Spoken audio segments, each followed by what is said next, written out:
లూకా సువార్త 16వ అధ్యాయము. మరియు ఆయన తన శిష్యులతో ఇట్లనెను, ఒక ధనవంతుని యొద్ద ఒక గృహ నిర్వాహకుడుండెను. వాడతని ఆస్తిని పాడు చేయుచున్నాడని అతని యొద్ద వాని మీద నేరం మోపబడగా, అతడు వాని పిలిపించి, నిన్ను గూర్చి నేను వినుచున్న ఈ మాట ఏమిటి? నీ గృహ నిర్వాహకత్వపు లెక్క అప్పగించుము. నీవు ఇక మీదట గృహ నిర్వాహకుడవై ఉండవల్ల కాదని వానితో చెప్పెను. ఆ గృహ నిర్వాహకుడు తనలో తాను, నా యజమానుడు ఈ గృహ నిర్వాహకత్వపు పనిలో నుండి నన్ను తీసివేయును గనుక నేను ఏమి చేతును? త్రవ్వలేను, భిక్షమెత్త సిగ్గుపడుచున్నాను. నన్ను ఈ గృహ నిర్వాహకత్వపు పని నుండి తొలగించినప్పుడు వారు నన్ను తమ ఇండ్లలోనికి చేర్చుకొనున్నట్లు ఏమి చేయవలెనో నాకు తెలియననుకొని తన యజమానుని రుణస్థులలో ఒక్కొక్కని పిలిపించి, నీవు నా యజమానునికి ఎంత అచ్చియున్నావని మొదటి వానిని అడిగెను. వాడు 100 మణుగుల నూనె అని చెప్పగా, నీవు నీ చీటీ తీసుకొని త్వరగా కూర్చుండి 70 మణుగులని రాసుకొమ్మని వానితో చెప్పెను.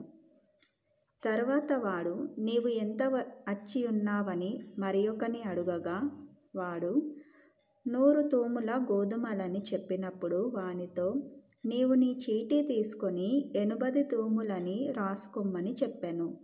అన్యాయస్థుడైన ఆ గృహ నిర్వాహకుడు యుక్తిగా నడుచుకొనెనని వాని యజమానుడు వాని మెచ్చుకొనెను. వెలుగు సంబంధుల కంటే ఈ లోక సంబంధులు తమ తరమును బట్టి చూడగా యుక్తిపరులై ఉన్నారు. అన్యాయపు సిరి వలన మీకు స్నేహితులను సంపాదించుకొనుడి. ఎందుకనగా ఆ సిరి మిమ్మును వదిలిపోవునప్పుడు వారు నిత్యమైన నివాసములలో మిమ్మును చేర్చుకొందురని మీతో చెప్పుచున్నాను. మిక్కిలి కొంచెంలో నమ్మకముగా ఉండువాడు ఎక్కువలోనూ నమ్మకముగా ఉండును. మిక్కిలి కొంచెంలో అన్యాయంగా ఉండువాడు ఎక్కువలోనూ అన్యాయంగా ఉండును. కాబట్టి మీరు అన్యాయపు సిరి విషయంలో నమ్మకంగా ఉండని ఎడల సత్యమైన ధనమును ఎవరు మీ వశం చేయును? మీరు పరుల సొమ్ము విషయంలో నమ్మకంగా ఉండని ఎడల మీ సొంతమైనది మీకు ఎవడిచ్చును?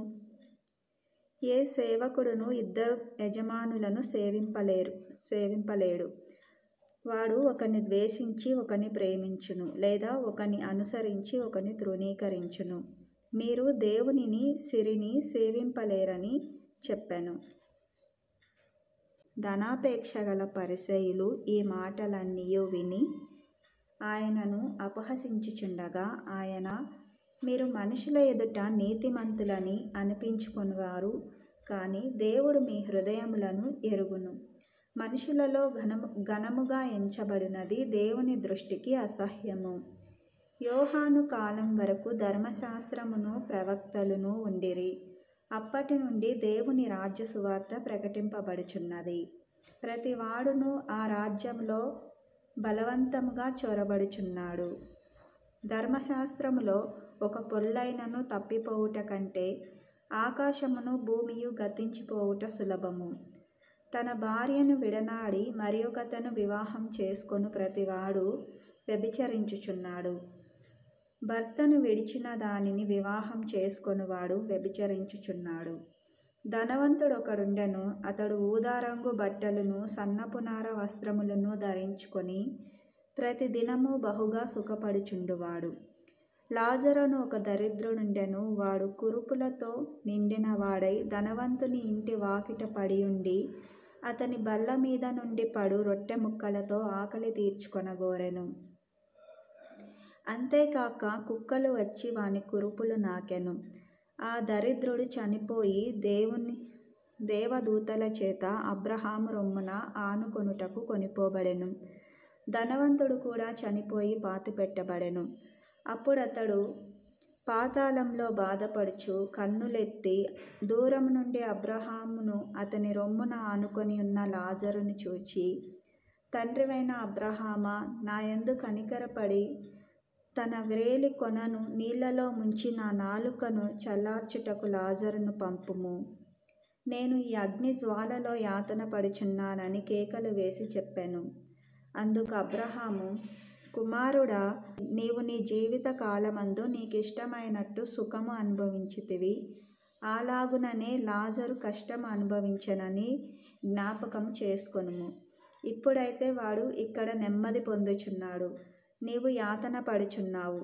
అంతేకాక ఇక్కడ నుండి మీ యొద్దకు దాటగోరువారు దాటిపోజాలకుండునట్లును, అక్కడి వారు మా యొద్దకు దాటి రాజాలకుండునట్లును మాకును మీకును మధ్య మహా అగాధం ఉంచబడి ఉన్నదని చెప్పాను.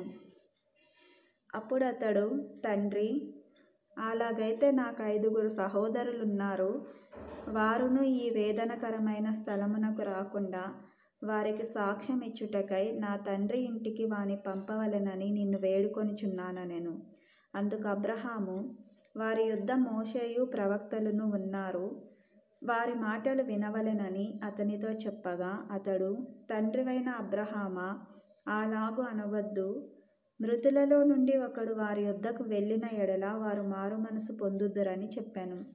అందుకతడు, మోషేయు ప్రవక్తలును చెప్పిన మాటలు వారు వినని ఎడల మృతులలో నుండి ఒకడు లేచినను వారు నమ్మరని అతనితో చెప్పెనెను.